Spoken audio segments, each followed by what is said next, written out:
Et si le silence n'était pas un vide à éviter, mais l'endroit où tu te retrouves enfin? Et si la solitude n'était pas une punition, mais un retour à l'essentiel? Nous vivons à une époque qui se méfie du silence, qui voit la solitude comme un échec, et qui mesure la valeur par le bruit, les applaudissements et la foule. Mais, et si tout cela était inversé? Les stoïciens le savaient déjà. Être seul, ce n'est pas être abandonné, c'est se retrouver. C'est le moment où tu cesses de te distraire avec le monde extérieur et que tu recommences à habiter ce qui t'appartient, ce que personne ne peut t'enlever, ton essence. Pendant que le monde crie, le stoïcien se tait. Pendant que tous fuient le vide, il s'y assoit avec fermeté et transforme cet espace en lucidité. Aujourd'hui, je veux te montrer ce chemin. Un chemin où être seul ne signifie pas se perdre, mais se reconnecter. Où la paix ne vient pas de l'extérieur, elle naît de l'intérieur. Tu vas découvrir 11 habitudes stoïciennes qui ne te promettent pas une compagnie constante, mais t'offrent quelque chose de plus rare, la paix intérieure. C'est pourquoi, écris dans les commentaires, « Aujourd'hui, je choisis d'être entier avec moi-même.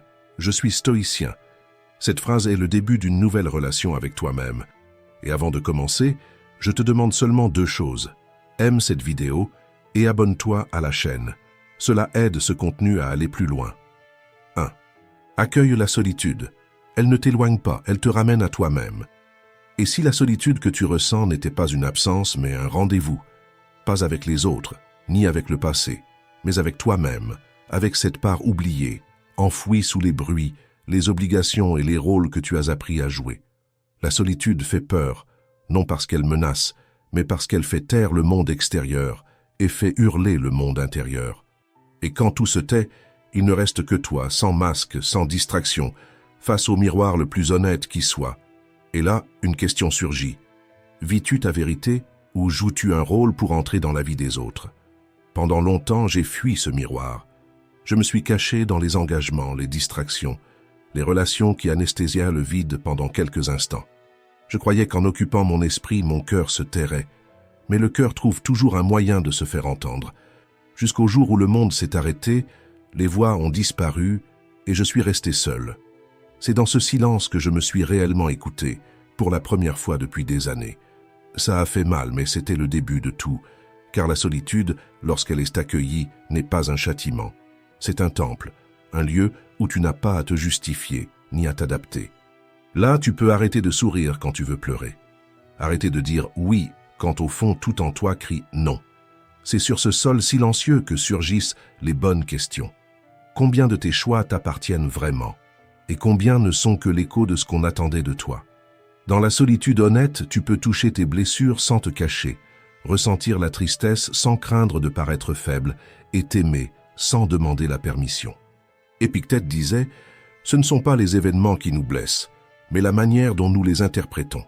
Si tu vois la solitude comme un abandon, elle devient une prison, mais si tu l'honores comme une pause sacrée, elle devient un monastère. Un espace intérieur où tu peux dire pour la première fois avec sincérité « Je suis là, avec tout ce que je suis, avec tout ce que j'ai encore à guérir. » Tu n'es pas seul parce que tu es faible, tu es seul parce que la vie t'appelle à revenir chez toi. Et chez toi, dans ce cas, ce n'est pas un lieu, c'est toi. Là-dedans, il y a des vérités étouffées, des souvenirs qui attendent d'être écoutés, des questions auxquelles personne ne peut répondre à ta place. La solitude n'est pas la fin, c'est la porte d'entrée. Alors, arrête de remplir chaque silence par une distraction. Reste, respire, ressens. Et dis-toi, je suis là. Et cela suffit. Parce que lorsque tu apprends à habiter ta propre présence, plus personne ne peut utiliser l'absence comme une forme de pouvoir. Tu arrêtes de mendier de l'attention, tu cesses de te modeler pour ceux qui ne te voient pas. Et tu commences à choisir, avec calme, avec fermeté. Je te choisis, mais je ne te supplie pas. La liberté émotionnelle commence quand tu comprends. Ta paix ne dépend de la présence de personne, et ta valeur ne se mesure pas à ceux qui restent, mais à la manière dont tu t'accueilles toi-même. Être bien en sa propre compagnie n'est pas de la solitude, c'est de la force. Et ce n'est pas la fin du chemin, c'est le début de ton retour à la maison. 2. Construis des routines qui te reconnectent à ton essence. Il y a quelque chose de sacré dans les matins silencieux, quand le monde dort encore, que le soleil hésite entre les nuages et que tu tiens une tasse chaude entre les mains. Sans notification, sans urgence, sans attente. Juste toi, présent, et pour la première fois depuis longtemps, cela suffit. Nous vivons à une époque qui nous pousse vers l'extérieur, mais nous n'apprenons presque jamais l'essentiel, être avec la seule personne qui nous accompagnera jusqu'à la fin, nous-mêmes. La solitude, quand elle est évitée, devient inconfortable, non pas à cause de l'absence des autres, mais à cause de l'absence de nous-mêmes. Nous fuyons le silence, non parce qu'il fait mal, mais parce qu'il révèle ce que nous avons ignoré. Mais il existe un autre chemin qui ne demande pas d'effort, seulement de l'intention, créer des habitudes qui te ramènent vers l'intérieur. Je ne parle pas de tâches automatiques, mais de petits rituels avec une âme. Des actions simples, faites avec présence et sens, comme si tu étais devant quelqu'un de sacré. Et c'est le cas, toi. Prépare ton café comme si tu te retrouvais. Choisis ta tasse avec soin. Sers-toi lentement. Assieds-toi sans distraction. Demande-toi, comment est-ce que je vais aujourd'hui? Et aie le courage d'écouter la réponse avec vérité et bienveillance. Être présent avec soi-même n'est pas de l'égoïsme. L'égoïsme, c'est utiliser les autres pour fuir soi. L'amour de soi, c'est avoir le courage de s'arrêter, de regarder à l'intérieur et de demander « Qu'est-ce qui manque ici ?» Puis, de s'offrir ce qu'il faut. Les stoïciens le savaient, l'équilibre émotionnel ne naît pas du hasard. Il se construit jour après jour. C'est dans la solitude intentionnelle que tu commences à te reconnaître, non pas comme le rôle que le monde attend, mais comme l'âme que tu ignorais jusque-là. Quand tu cesses de fuir toi-même, quelque chose change. Tu réalises que tu n'étais pas brisé, tu étais simplement déconnecté. La vraie paix ne vient pas de la présence des autres, mais de la tienne. C'est s'asseoir seul, un après-midi ordinaire, et sentir que rien ne manque. La prochaine fois que tu auras une heure libre, ne la remplis pas automatiquement. Demande-toi, de quoi ai-je besoin maintenant? La réponse ne sera peut-être pas la productivité, mais peut-être le repos. Tu n'as pas besoin de grands voyages pour te retrouver. Tu as besoin de petits pactes quotidiens qui disent « Je suis là et je suis suffisant ». Les rituels ne sont pas une routine, ce sont des déclarations silencieuses de soin. C'est la manière dont ton âme se rappelle qu'elle mérite une place, ton esprit du repos, et ta présence d'être célébrée, même si toi seul en es témoin. 3. Apprends à faire face à l'ennui. Essaie de te souvenir de la dernière fois où tu n'as rien fait, sans écran, sans tâche, sans stimulation. Juste le son du vent, le poids du corps sur une chaise et le temps qui passe lentement. Peu de gens supportent ce type de présence. Ils appellent cela de l'ennui, mais peut-être que c'est autre chose. Peut-être que c'est simplement le moment où, enfin, il n'y a plus aucun endroit où se cacher. Nous vivons dans une société qui diabolise la pause, où s'arrêter ressemble à un échec, le silence sonne comme une menace, et ne rien faire est devenu presque un péché. Chaque instant doit sembler productif, chaque vide comblé. Mais c'est justement dans cet intervalle sans bruit que quelque chose de vrai peut commencer. Les stoïciens le savaient. Épictète enseignait que personne ne domine son esprit en lui fuyant. Marc Aurèle écrivait ses méditations dans la solitude, pas au milieu du vacarme, parce que la clarté n'apparaît pas dans l'excès. Elle naît dans l'espace, et cet espace, c'est ce que nous appelons aujourd'hui l'ennui. Tu es chez toi sans engagement, et une agitation commence à monter comme une marée silencieuse. Le réflexe est immédiat, ouvrir un réseau social, lancer une vidéo, occuper le temps. Mais, et si cet inconfort n'était pas un problème, mais un moyen? Lorsque tu l'accueilles, l'ennui devient fertile. C'est dans le silence que l'esprit cesse de réagir au monde et commence à se tourner vers l'intérieur. C'est là que surgissent des idées qui ne viennent pas de l'algorithme, des intuitions qui ne tiennent pas dans des publications, mais qui sont à toi et attendaient juste de l'espace pour naître. L'ennui n'est pas un trou, c'est un miroir. Il ne reflète pas ton image, mais tes schémas. La compulsion à être stimulé, la peur de s'arrêter, la fuite de ce que tu ressens. Oui, les premières minutes sont inconfortables. Le cerveau réclame de la dopamine, invente des urgences. Mais si tu respires et que tu ne cèdes pas, quelque chose change. Tu sens ton propre corps, le son de ta respiration, et tu réalises ce que tu appelais le vide, c'était de l'espace pour te réorganiser. La créativité a besoin de pause, l'intuition a besoin de silence. Et l'âme, elle, a besoin d'un terrain nettoyé pour pouvoir fleurir. La prochaine fois que l'ennui se présente, ne fuis pas. Reste, respire et écoute. Tu pourrais découvrir que ce qui semblait être une perte de temps était en fait le début d'un vrai retour à toi. 4.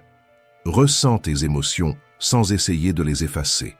Il existe en toi un lieu où vivent des émotions non ressenties. La peur, la tristesse, la colère, le manque n'ont pas disparu. Elles ont simplement été repoussées au fond, en attente du moment où tu arrêteras enfin de te distraire et les écouteras. Depuis l'enfance, on nous a appris que ressentir, c'est être faible. Que pleurer, c'est perdre le contrôle. Que la peur est un signe d'impréparation. Que la tristesse est l'affaire de ceux qui ont déjà perdu. Alors on se tait, on occupe le temps, on accélère l'esprit, on ignore ce qui fait mal. Mais ce qui blesse vraiment, ce n'est pas de ressentir, c'est de faire semblant de ne rien ressentir.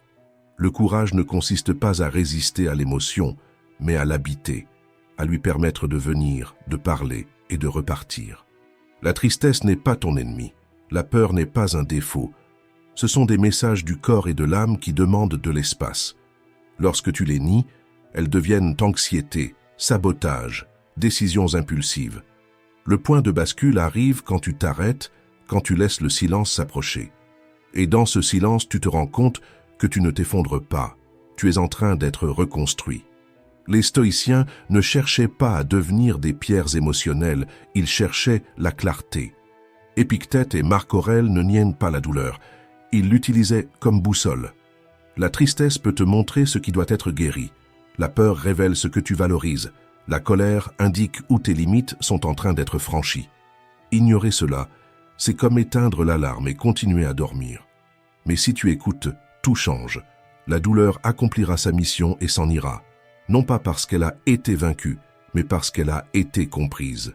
Habiter tes émotions, c'est revenir à toi. C'est dire « je ressens ». Et c'est normal de ressentir.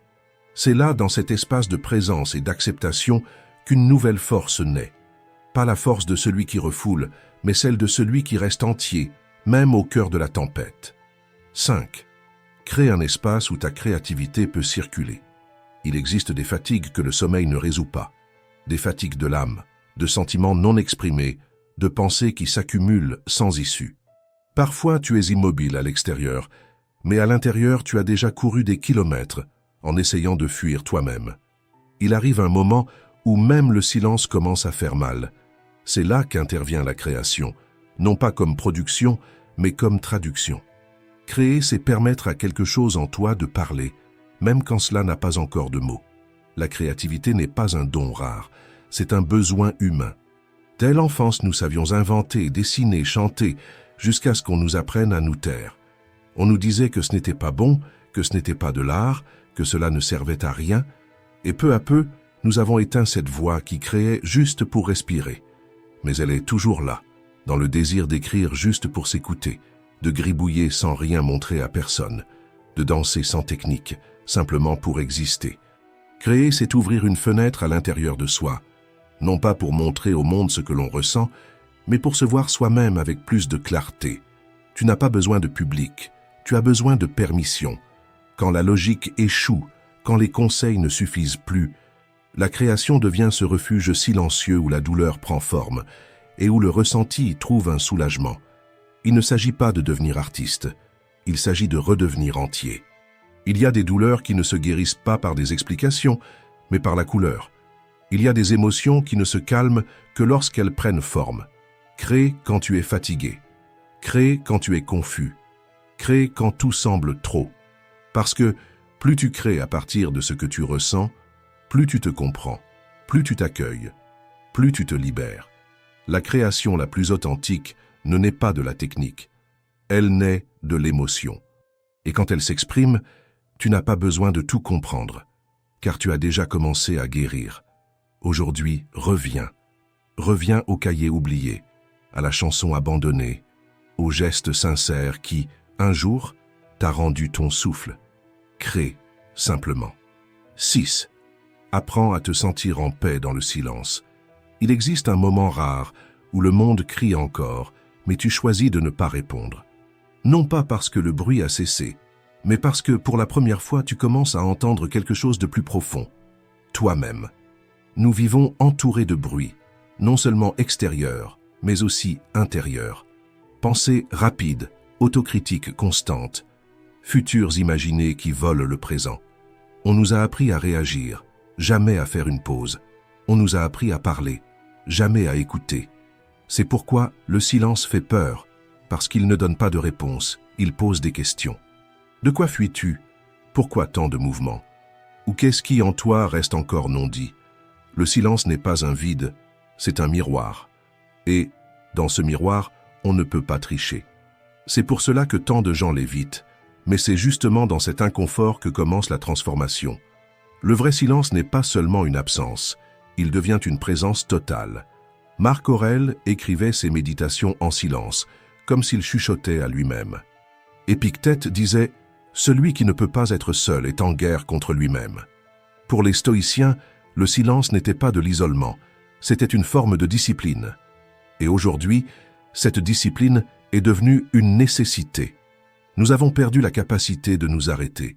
Au moindre inconfort, nous cherchons une distraction. Au moindre doute, nous cherchons quelqu'un. Mais il existe des vérités que seul le silence peut révéler. Il te montre d'anciennes blessures, mais il te rappelle aussi une force oubliée. Il expose le désordre, mais révèle aussi ce qui a toujours été là, ton essence. Oui, au début, le silence dérange, mais si tu résistes aux premières minutes, tu trouveras ce que la précipitation cache. L'espace entre deux pensées, le rythme naturel de la respiration et la reconnexion avec tout ce qui t'appartient. Tu n'as pas besoin d'heures de méditation, juste de 5 minutes par jour, sans téléphone, sans musique, sans distraction. Juste toi en train de respirer, et dans cet espace simple, l'âme murmure enfin « Tu n'es pas perdu, tu avais juste besoin de t'arrêter ». S'arrêter est un acte de courage, choisir le silence est un acte de rébellion, et apprendre à l'habiter, c'est la vraie liberté. 7. Apprends à aimer ta propre compagnie. Et si un jour tout se taisait, si les visages disparaissaient des écrans, si les applaudissements cessaient, si plus personne ne te regardait, que resterait-il si tout ce qui te valide aujourd'hui s'évanouissait? Cela peut sembler une question simple, mais c'est le cœur même de la connaissance de soi. Nous avons grandi entourés de monde, mais déconnectés de nous-mêmes.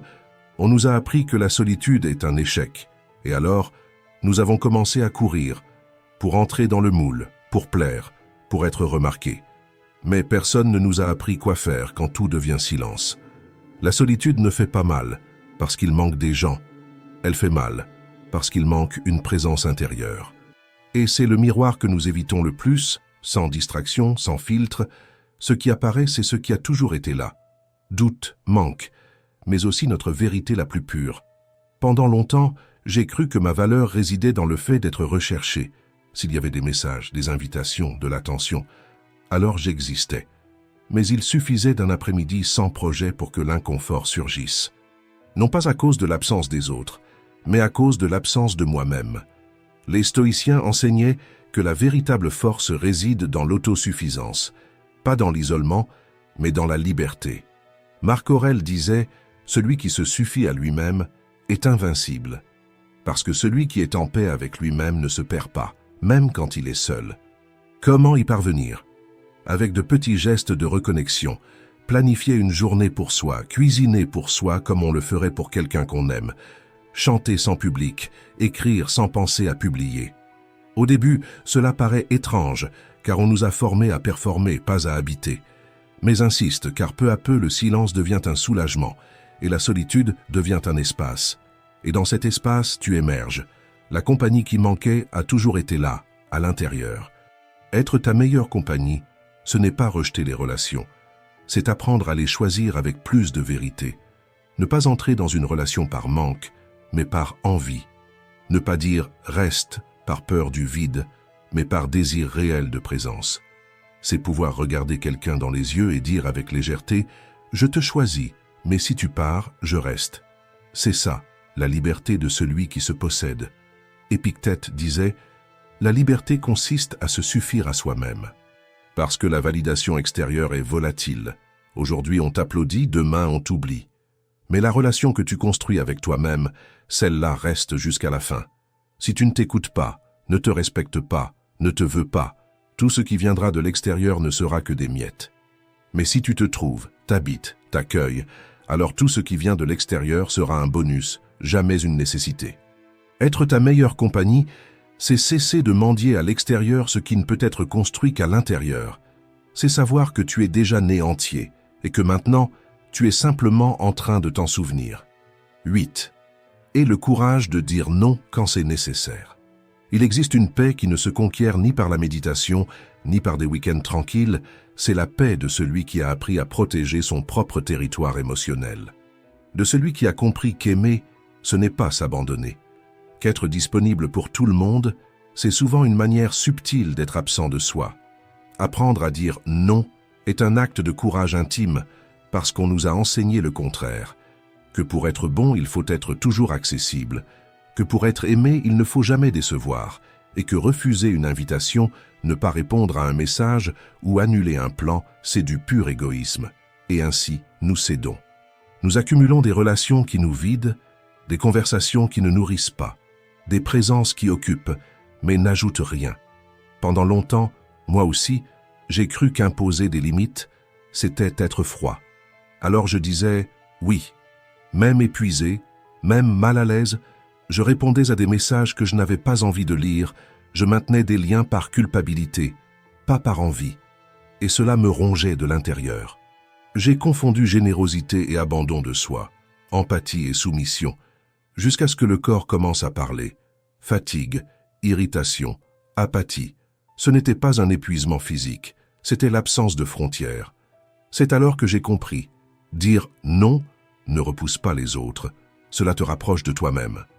Épictète disait « Ce ne sont pas les événements qui nous blessent, mais ce que nous permettons. » Permettre des intrusions déguisées en affection, c'est renoncer à sa propre paix.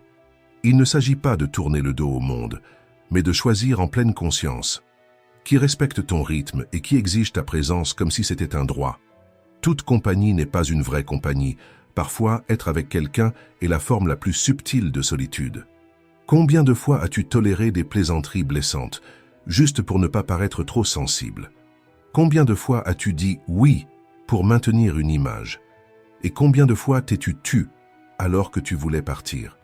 Il arrive un moment où tu dois choisir, préserver le lien ou préserver la paix. Et oui, cela fait mal. Décevoir fait mal. S'éloigner fait mal. Mais trahir ton propre ressenti fait encore plus mal. Parce que chaque fois que tu te tais face à l'inconfort, tu apprends à l'autre que c'est acceptable. Chaque fois que tu dis oui avec une âme absente, tu dis non à toi-même. Mais quand tu commences à t'écouter, quelque chose change. Peut-être que certains s'éloigneront, mais ce qui reste après les non, ça c'est réel.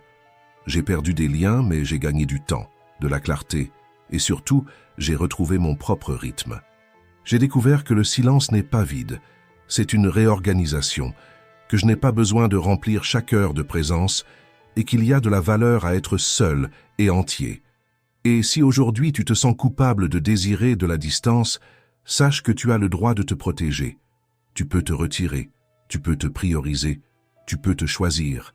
Cela ne fait pas de toi quelqu'un de froid, cela fait de toi quelqu'un de conscient. Dire non, ce n'est pas repousser l'amour, c'est filtrer. Faire la différence entre l'amour véritable et l'attachement déguisé. Un amour qui respecte ton rythme, qui comprend ton silence et qui n'exige pas ta présence constante. Tu n'as pas tort de désirer de l'espace. Tu es en train de grandir, tu es en train d'apprendre à prendre soin de toi. Et quand tu apprends cela, tu réalises, la seule compagnie qui compte vraiment, c'est celle qui te rend plus fort. Tout le reste, c'est du bruit, et ta vie n'a plus de place pour le bruit. 9. Traite ton corps avec respect et bienveillance. Tout le monde veut la paix intérieure, la clarté mentale, l'équilibre émotionnel, mais on oublie souvent où tout cela commence, dans le corps que nous habitons. L'esprit réside dans le corps, et si cette maison est en ruine, aucune sagesse ne tient debout. Je ne parle pas d'esthétique, mais de dignité, d'honorer l'endroit où ton âme vit, bien dormir, manger avec attention, respirer calmement, bouger librement. De petits gestes qui disent « Je prends soin de moi ». Pendant longtemps, j'ai cherché l'équilibre uniquement par l'esprit, je méditais, je lisais sur la paix intérieure, je me forçais à être patient, sans voir que mon corps, lui, appelait à l'aide. Tu ne peux pas exiger de la clarté d'un cerveau enflammé, ni de la sérénité d'un système en état d'alerte. Il n'y a pas d'intuition dans un corps qui ne pense qu'à survivre. Les stoïciens le savaient, sans avoir besoin de faire de grands discours sur le corps. Leurs pratiques révélèrent déjà la sagesse du mouvement, de la discipline, de la modération. Marche, bain froid, jeûne volontaire. Ils savaient, un esprit fort naît d'un corps régulé. Mais aujourd'hui, on nous vend une idée dangereuse, celle que prendre soin de soi est futile, que c'est plus évolué de lire que de se reposer, que c'est plus spirituel de méditer que de bien se nourrir. Alors qu'en réalité, tout cela fait partie du même chemin. Prendre soin de son corps est un acte d'amour-propre, c'est refuser les nuits sans sommeil, c'est ne pas avaler n'importe quoi, c'est arrêter de traiter son corps comme une machine qui ne vaut que parce qu'elle produit. Parce que l'épuisement chronique n'est pas une vertu, c'est de l'abandon déguisé en effort. Et tout commence par des gestes simples. Éteindre les écrans avant de dormir, manger sans distraction, étirer son corps, respirer avant de réagir, boire de l'eau. Ces actions discrètes ont des effets profonds. Elles restaurent ta base et le corps, lorsqu'il est soigné, répond. Avec clarté, énergie, stabilité. L'esprit ralentit, l'irritation s'apaise. Tes choix deviennent plus légers et ton estime de toi s'épanouit. Parce que l'estime de soi, ce n'est pas se trouver beau, c'est se sentir digne. C'est se traiter avec le même respect que tu donnerais à la personne que tu aimes le plus. C'est tenir tes promesses envers toi-même. C'est dire par tes gestes « Je suis là pour moi ». N'attends pas l'effondrement, ton corps parle. Par la fatigue, la douleur, l'insomnie, la tension. Alors, écoute, réponds. Peut-être que ce dont tu as le plus besoin aujourd'hui, ce n'est pas de plus de discipline, mais d'un vrai repos, d'une nourriture réelle, d'une douche sans précipitation, d'une marche pas pour brûler des calories, mais pour retrouver le souffle de ton âme. Le corps est ton temple, et comme tout temple, il demande du silence, de la présence, du soin. Prends soin de lui, car lorsque le corps trouve l'harmonie, l'esprit trouve un refuge. Et alors, la philosophie peut fleurir, la sagesse s'éveille, et la paix intérieure devient possible. 10. Réinvente ce que signifie être complet. Et si je te disais que tu n'as jamais été incomplet, que ce vide qui serre ta poitrine ne vient pas de l'absence de quelqu'un, mais de l'absence de toi-même? Nous vivons comme si nous n'étions qu'une moitié, comme si quelque chose d'essentiel se trouvait toujours ailleurs, dans une autre personne, un autre nom, un autre corps.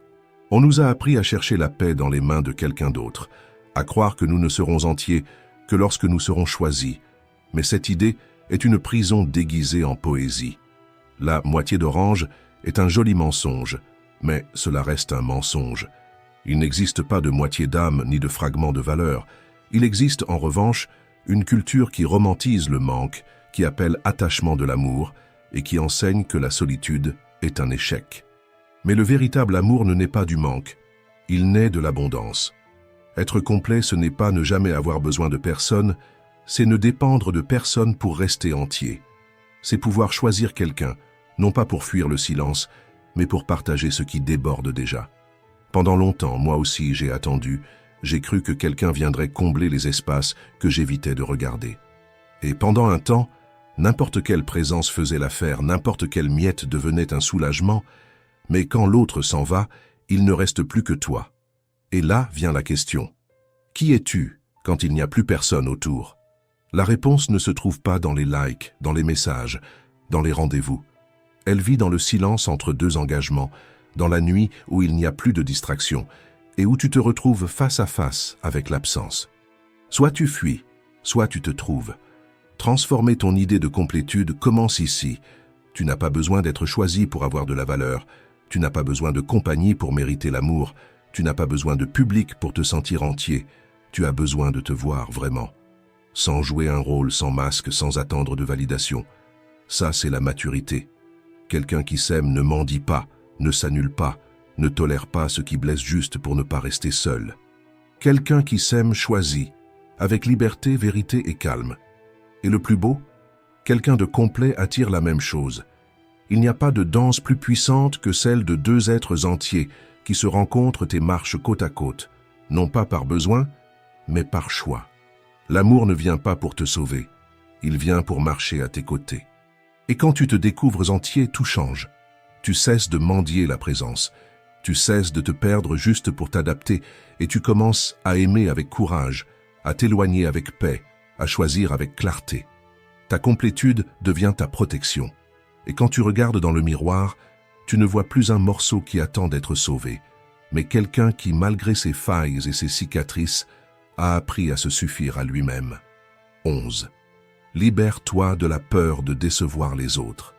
As-tu déjà eu l'impression de jouer un rôle, même quand personne ne regarde, comme si tu étais observé en permanence, évalué, mesuré, même dans la solitude?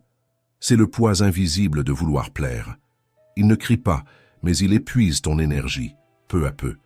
On nous apprend très tôt que plaire est une vertu, que céder est une marque de maturité, que se taire est un signe de bonne éducation. Mais personne ne nous enseigne le prix à payer. Plus tu essaies d'être tout pour tout le monde, moins tu arrives à être entier pour toi-même. Combien de fois as-tu dit « oui » alors que tu voulais dire « non » ? Combien de fois as-tu souri, par peur de paraître impoli, alors qu'une partie de toi voulait simplement partir? Ce n'est pas de la gentillesse, c'est en réalité de l'abandon de soi. Et la cause, presque toujours, est la même. La peur de ne pas être aimé, de déplaire, d'être seul, parce qu'on nous a fait croire que l'amour devait se mériter, par le silence, l'obéissance, la commodité. Alors tu t'adaptes, tu baisses la voix, tu repousses tes limites, et tu appelles ça de la tendresse. Mais une tendresse qui exige que tu te manques de respect, ce n'est pas de l'affection, c'est de la dépendance émotionnelle.